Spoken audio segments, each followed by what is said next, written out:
Welcome to DayZ. Whether you're new or experienced, trying to pick what map you want to play sometimes is very difficult. So today, we're just going to try and bring some clarity to that.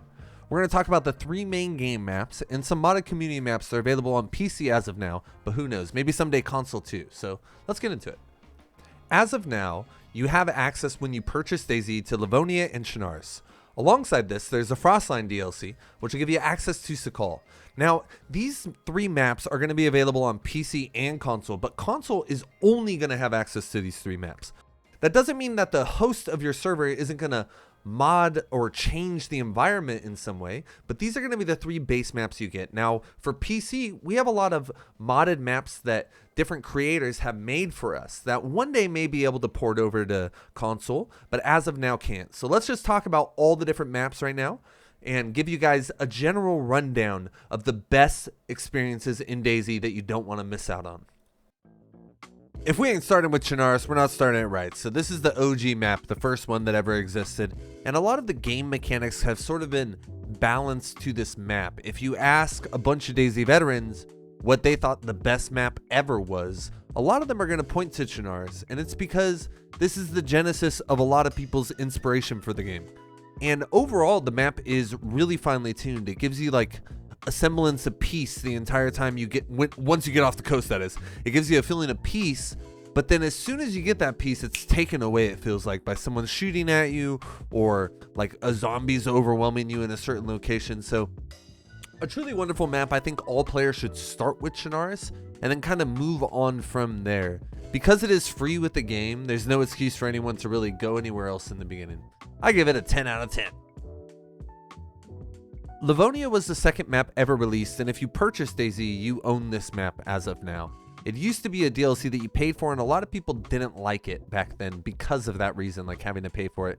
It's not really the greatest map in my opinion. A lot of people really love it. It's very different from Chernarus because it's more of a north and a south dynamic, the north being attached to a river that goes east to west all the way across, and the south being just a huge forest and Nadbor. Right? Alongside this, one thing that Livonia did that is really cool is a bunker in the south. So there's a punch card somewhere on the map that you can attain, and then you could take that to this bunker and access it through that punch card. This sort of bunker is the saving grace for Livonia. I personally am really attracted to the forested elements of the far south, but a lot of people, it just really misses the mark with. This is more for naturalists, people that want to survive on the elements and want to exist out there in the wild. I'm going to go ahead and give Livonia an 8 out of 10. It is the second map, so after you feel like you've had your fill of Chernarus, I highly recommend coming over to Livonia and giving it a try until you move on to anything else. The next map we're going to be talking about is DayZ Sakal. And this is a map that is a DLC, so this is in addition to you purchasing DayZ. You have to purchase this map, and that's where all the negative reviews come from, because the map itself is majestic. It feels so atmospheric, so immersive. The blizzards and the snow feel like they're actually coming down and touching your goggles, if you will. And all of the reviews strictly have to do with the price tag, and I totally get it. You know, it's a tough time and money's tight. But the map itself is really cohesive. It flows really well together.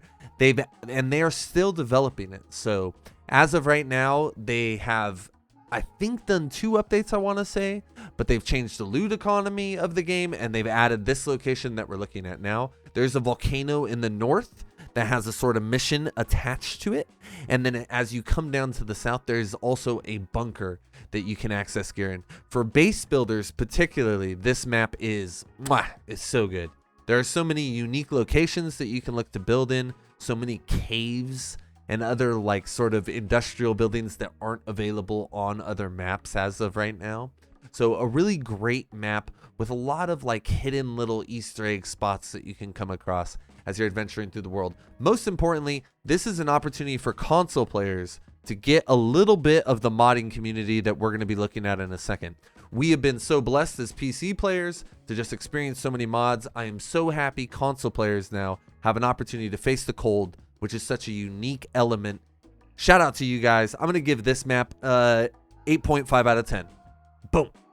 Now we are going to be taking a look at PC exclusive modded maps. And these are maps modded by community members for us. These aren't available on console as of right now, but they may be in the future. The first one we're going to be looking at is Namolsk, and this is simply a masterpiece. Definitely the most professional modded map that exists, and it makes sense because the creative director of DayZ is actually the creator of this map, with a bunch of other modders kind of helping him out. The map feels, I don't know, it feels like hell. It's insanely cold, and all of the choke points that it sort of forces you through as you develop through the map force interaction.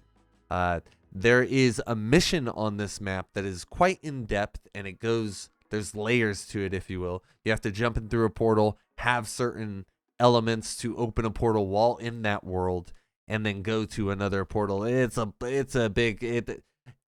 is an experience that I never thought would be available in DayZ, and I am amazed that it is. All around the map, there are lore documents that sort of explain why you as a player are on the island and why they've developed all this industrial machinery on the island, what's going on with the storms that are happening, and all these really incredible events. One of the most cohesive maps that I think has ever been built. Everything feels like it flows together.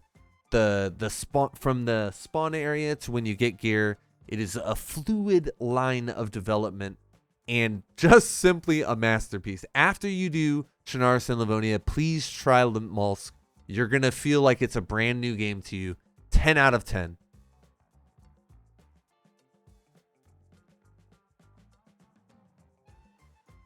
Next up is John McClane's Deer Isle, and if Namolsk is the best modded map, Deer Isle is my favorite modded map. It combines all these different elements in a crazy way, and it's just the most enjoyable thing, I think, in DayZ. You can spawn in Oceanville, one of the spawn areas, and feel like that alone is a map. You could get lost there. Because everything is island chains as well, it's really hard to navigate north, south, east, and west, so it's one of the harder maps to really progress through as well, with some of the most unique locations to boot. It almost feels like it was built by a creative dude or something. Some of the locations feel like mystic, like it's crazy to process that someone made this with the assets available in DayZ. There are so many, well, I guess some assets that aren't in DayZ too, but there are so many unique things, like for example the KMUC bunker up on the mountaintop. You climb up this giant mountain and go all the way to the bottom in it. And there are these island chains to the northwest. And alongside that, Area 52 to the east, just this private military island. Alongside these island chains are oil rigs, like oil rigs that you actually have to go on. Did I mention that there's scuba diving on this map? You can actually get a scuba suit and find gear in the ocean at the ocean floor where there are shipwrecks. I guess we're talking about this now. You could actually cut yourself on this thing right here, teleport to a temple, do like a temple jump puzzle, come out the other side with Mjolnir. You take that over to an Arctic island after you get a bearskin suit, and then you could go do a jump puzzle on that island. After you get the ghillie bear suit, go over there and you complete a puzzle. There's a super incredible mission. This is an incredible map. 10 out of 10. Next up is Maddie's Bitterroot, and this is a map based on the Bitterroot Mountains over in Montana Hui. And it's a really fantastic map where Maddie drew a lot of assets actually from Montana, so it feels like it's in the Americas, right? It's one of the few American maps as well. All of it is based on like a cult-like background on the American cults, so everything's gonna feel like a commune when you come across these like very small nestled in locations on the hillside or a little island. It's gonna feel like people were doing mushrooms and hugging there, right? In general, beyond that, you're gonna find a lot of American culture like sort of references throughout the world that just make it feel like home to me. And that makes me quite happy, I'm gonna be honest. Alongside that, some really well put together areas. And because the mountains roll in the way that they do, there are a lot of locations like hidden, almost not like Easter eggs, but just hidden in between there. It is a PvP modded base builder's dream with the nuclear facility and a bunch of nice little hidden locations that you can nuzzle into. Alongside this, Maddie has drawn a bunch of assets specifically for like American clothes, and all of the weapons that you're going to find on the entire map are going to be American variants of the base guns that we use over there, over in vanilla DayZ, right? So overall, Maddie did a fantastic job with this map. I think it is particularly good for modded PvP. I'm going to go ahead and give it a 9.5 out of 10. Next up, we are talking about Banab, and this is by Kubalo Live, a truly fantastic map that is not as popular nowadays, but the mission that it has can be done on a completely empty server, and you will find joy in it, I promise. With a lot of heavy basis on aliens, there are huge towns that are sprawling, and then there are giant military compounds as well.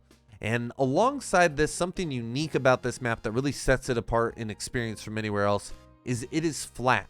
All other maps kind of go up and down, up and down, up and down. For the most part, Banab stays completely flat, and what this does is it removes Overwatch. There's also this cool camp location where you can have like an EDM party. You can play like trance music and right there. And alongside this, we have a bunch of really unique military locations with key cards associated with them, and a bunch of unique assets that sort of make locations feel special while you're there. You can find cute little Easter eggs, and there is a mission in relation to aliens. I'm not going to show you any of the cool alien stuff, but deep down in some of these places, there is some of the most unique sort of dynamics with with things you can see. I'm not going to say too much. I'm going to go ahead and give it a 9.5 out of 10. Next up, we have Deadfall, and this is a map made by the Green Hell team, a truly fantastic development team that has done some of the Blackpool, if you guys remember the dinosaurs on PC. But this is a map based on sort of progression. It forces choke points, and it pushes you to develop your character in a way that like goes into chapters. In the beginning, you're in these very like desolate plains areas, and then you move into these broken down houses, and then you progress into more open field areas, into like a dam structure where there's a huge river crossing, and then you're like, I don't want to spoil anything, but you go through this toxic area where you need a gas mask, and then on the other side it is freezing cold. The environments and the locations, first off, are very challenging, I will say. This is not for a new player, certainly, although you could play it and struggle. I'm not going to tell you no, but ultimately it really changes the way that I think people could think about developing their maps. They took a normal structure where you can go for as long as you want and do whatever you want, and they said, okay, well, you could do that, but we're going to give you a sort of quest line that you could complete, and then once you're done with that, you can move on. So I'm not going to say too much about the end game, but it is a truly fantastic experience that I think all DayZ veterans should get a hold of. And yeah, that's going to be it. We're going to give this one also 9 out of 10, baby. Here we go. So that's going to be it. Thank you guys so much for watching. I hope you guys had something clarified, or at least learned something new about maybe a cool map that you hadn't heard about previously.